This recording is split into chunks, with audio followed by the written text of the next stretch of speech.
They're suing me for something I didn't do. It's just the most bullshit thing. And I literally had to pay them a lot of fucking... I wish that I could have knocked him out at the start. But as we saw, he came to my ears and whispered, "Please be easy on me." He thought I'm Mike Tyson and I will follow his script 40 seconds after I broke the clown's jaw. We are boxers, not content creators.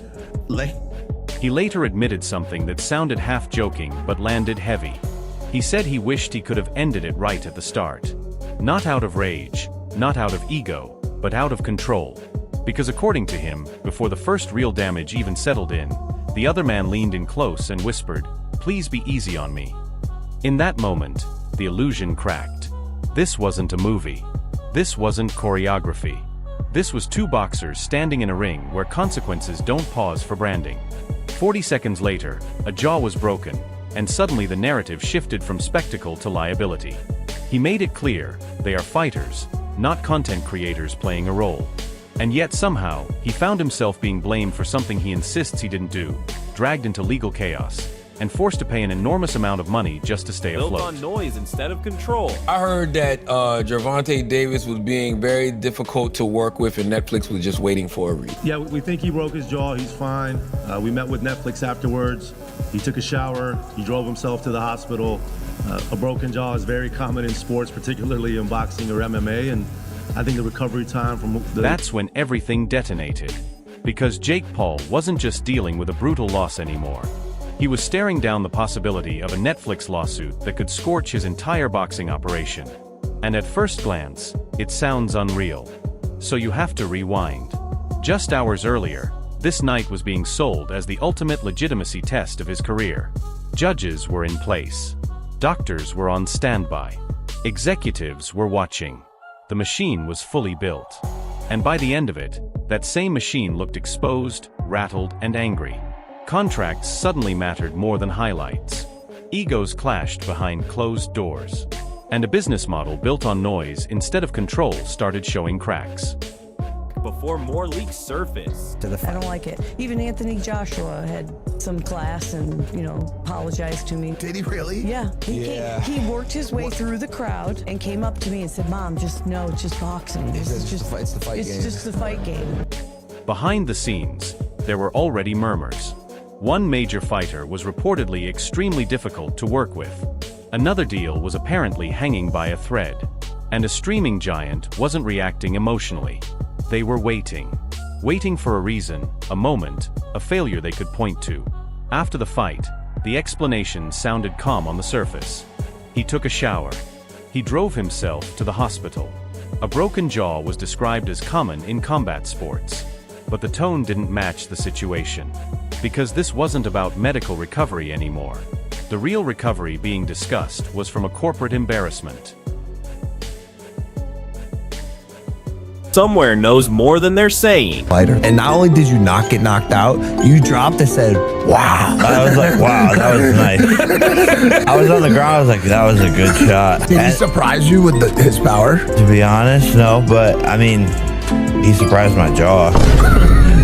Jake Paul being sued wasn't some random aftermath. It was the result of a billion-dollar platform realizing they bet on volatility and got chaos instead. You could feel it the second the fight ended. This wasn't influencer boxing anymore. This had been marketed as serious heavyweight business. And when that level of spotlight feels burned, companies don't tweet. They litigate. His promoter watching quietly. Thank you very much. I'm here with the winner, Anthony Joshua. Anthony, congratulations on the win. How would you describe that fight? Well, first of all, I want to give love to the crowd, everyone that came out. I really do appreciate everyone in this venue. What makes it worse is how fast the night flipped. One moment, Jake walks in with fearless confidence, branding turned up to maximum.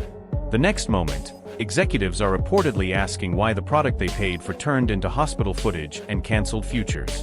And here's the part that should bother anyone watching closely. There are whispers that what was promised behind closed doors and what was delivered in the ring were not the same thing. And someone somewhere knows exactly where that disconnect happened.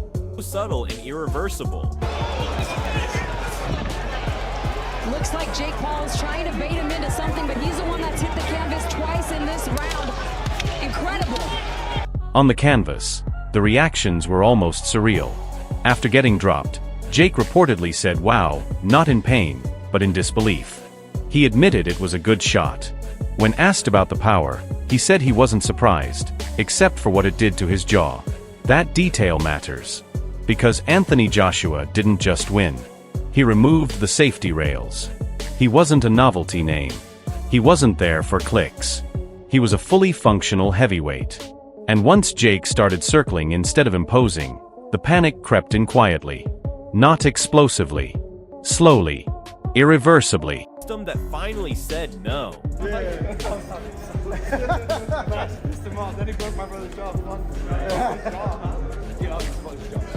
Yeah. You don't care though, Jake's having a fucking blast. We'll see him back again for sure? Yeah.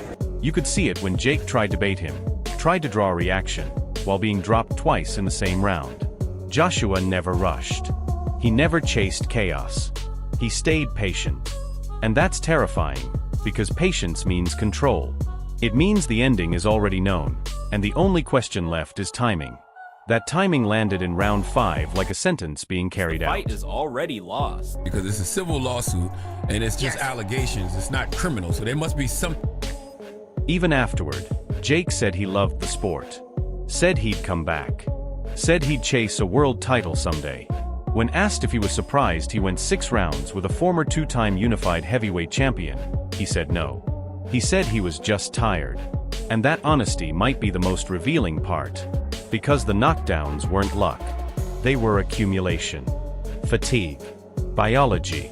Courage stops mattering when the body decides it's done.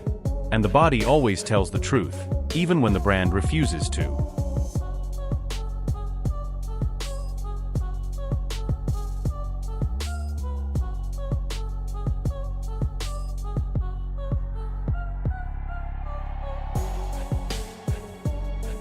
The jaw injury changed everything.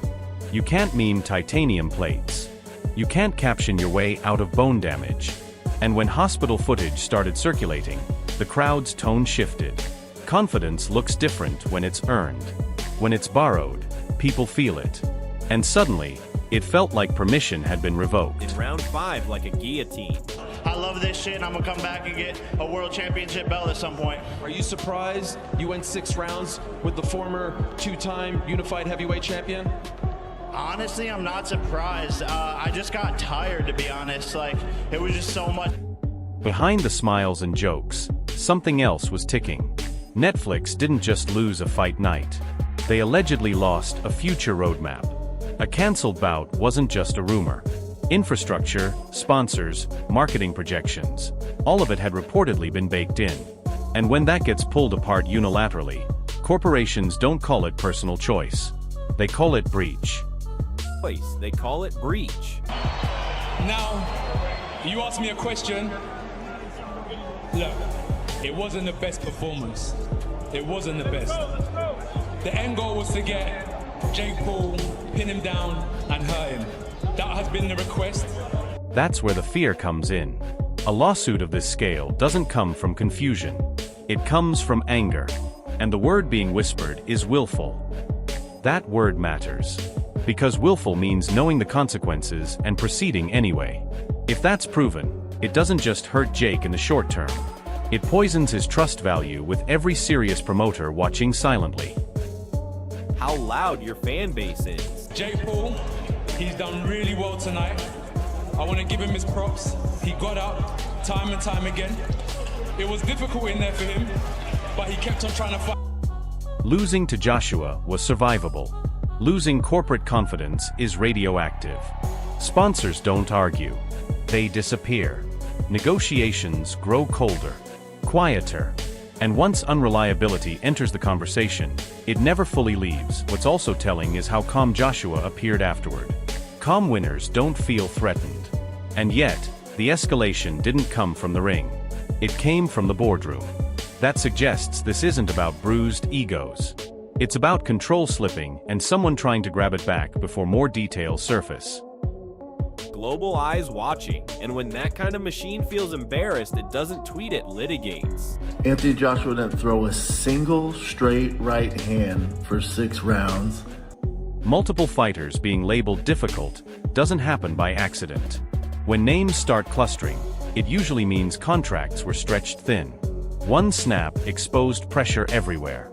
And now, audits begin. Line by line. Because once one agreement collapses, every other one gets re-examined. This story doesn't feel finished. Legal battles drag. Discovery gets ugly. Emails surface. Texts resurface.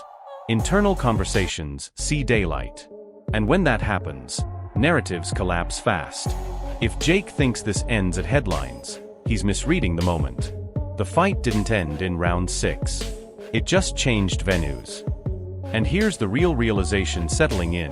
The Joshua fight wasn't the problem. It was the trigger. Systems don't collapse from one punch unless they were already under strain.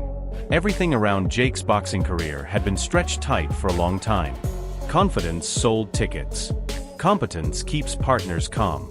The moment that gap was exposed, the questions changed from how big can this get to how much damage control will this cost. Netflix didn't enter boxing for chaos. They entered for predictability at scale. Volatility only works when it stays inside the ropes. Once it spills into contracts, schedules, and advertiser confidence, tolerance disappears. Jake wasn't positioned as an experiment. He was positioned as a cornerstone, a bridge between old boxing and new audiences. And when bridges collapse, no one praises how exciting they once looked. The loss exposed athletic limits. The lawsuit threatens narrative control. And legal processes don't care about spin. Momentum is currency in combat sports. Lawsuits freeze momentum. Fighters need clarity. Promoters need certainty. Audiences need belief. Slowdowns kill all three. Money insulated Jake for a long time. Insulation delays reflection. And delayed lessons repeat at higher stakes. Joshua represented the athletic ceiling. Netflix represents the commercial ceiling.